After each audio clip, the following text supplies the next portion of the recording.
அஸ்ஸலாமு அலைக்கும். மீண்டும் மிக முக்கியமான ஒரு தகவலோடு தான் வந்திருக்கேன். வீடியோவை கடைசி வரைக்கும் பாருங்கள். தெரியாத நண்பர்களுக்கும் மறக்காமல் ஷேர் பண்ணுங்கள். வீடியோ பிடிச்சிருந்தா ஒரு லைக் பண்ணுங்கள், சப்ஸ்கிரைப் பண்ணுங்கள், தொடர்ந்தும் சப்போர்ட் பண்ணுங்கள். இன்றைக்கி காலையிலேயே நீங்கள் பார்த்துருப்பீங்க, பல பகுதிகளிலையுமே பூகம்பம் வரப்போகிறதா ஒரு சில தகவல்களை நம்ம வெளியிட்டிருந்தோம். அதே போல் இதுக்கு முன்னாடி கூட செய்திகளில் பார்த்துருப்பீங்க, 2-3 நாடுகளில் தொடர்ந்துமே பூகம்பம் பதிவாகிட்டே இருந்துச்சு. தற்போது பசிபிக் பெருங்கடலில் சில தீவுகளில் இந்த பூகம்பம் தாக்கி இருக்குது. இதில் பார்த்தீங்கன்னா 7.4 ரிக்டர் அளவில் இது பதிவாகி இருக்குது. இந்த நில அதிர்வு காரணமாக பல பில்டிங்கள் கொலாப்ஸ் ஆகிருக்குது. அதே மாதிரி சிலர் இந்த இடிபாட்டு கட்டிடங்களுக்குள்ளேயும் சிக்கி இருந்ததாக தெரிவிச்சிருக்கிறாங்க.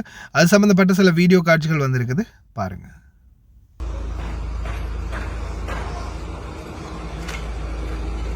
This is a Billabong building, one of the Chinese stores in CTF that's collapsed. We've got the rescue team in there now. Pro rescue in there trying to get some people out. Went for a walk on the roof. There's definitely some people in there, hopefully still alive. We're trying to get some machinery out at the moment.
Pakistan, Iran, Iraq, அதே போல் Kuwait, இந்த மாதிரி நாடுகளுக்குள்ளேயும் பூகம்பம் வரும் வாய்ப்பு இருக்குது அப்படின்னு காலையிலேயே நான் என்னுடைய செய்தியில் போட்டிருப்பேன். நீங்கள் பார்த்துருப்பீங்க. பார்க்கலன்னு இந்த சேனலில் இதே வீடியோவுக்கு கீழே இருக்கக்கூடிய வீடியோவை போய் செக் பண்ணி பாருங்கள். இன்றைக்கு காலையில் வந்த தகவலின் அடிப்படையில் புவியியல் ஆராய்ச்சியாளர்கள், அதுலேயும் குறிப்பாக அரபு நாடுகளை பற்றி தொடர்ந்துமே ஆராய்ச்சி பண்ணக்கூடிய ஃப்ராங்க் ஜோக்ரபிட்ஸ் அல்லது ஃப்ராங்க் ஹோக்ரபிட்ஸ், அவர் அவருடைய ட்விட்டர் பேஜில் கூட வெளியிட்டிருந்தார். கல்ஃப் நாடுகளுக்கிடையே நில அதிர்வு, அதாவது நிலத்தராசின் அளவு சில நேரங்களில் மாற்றம் ஏற்படுது, ஏற்றத்தாழ்வான நிலை ஏற்படுது. சில நேரங்களில் அந்த நீரோட்டம் காரணமாக அப்படின்னு சொல்கிறாங்க. மழை நீர் சில நேரங்களில் கிணறு மாதிரி அப்படியோ உருவாகி அப்படியோ நிலத்துக்கு அடியிலேயே போயிட்டு இருக்கும், அது எங்கே போகுதுன்னே தெரியாது.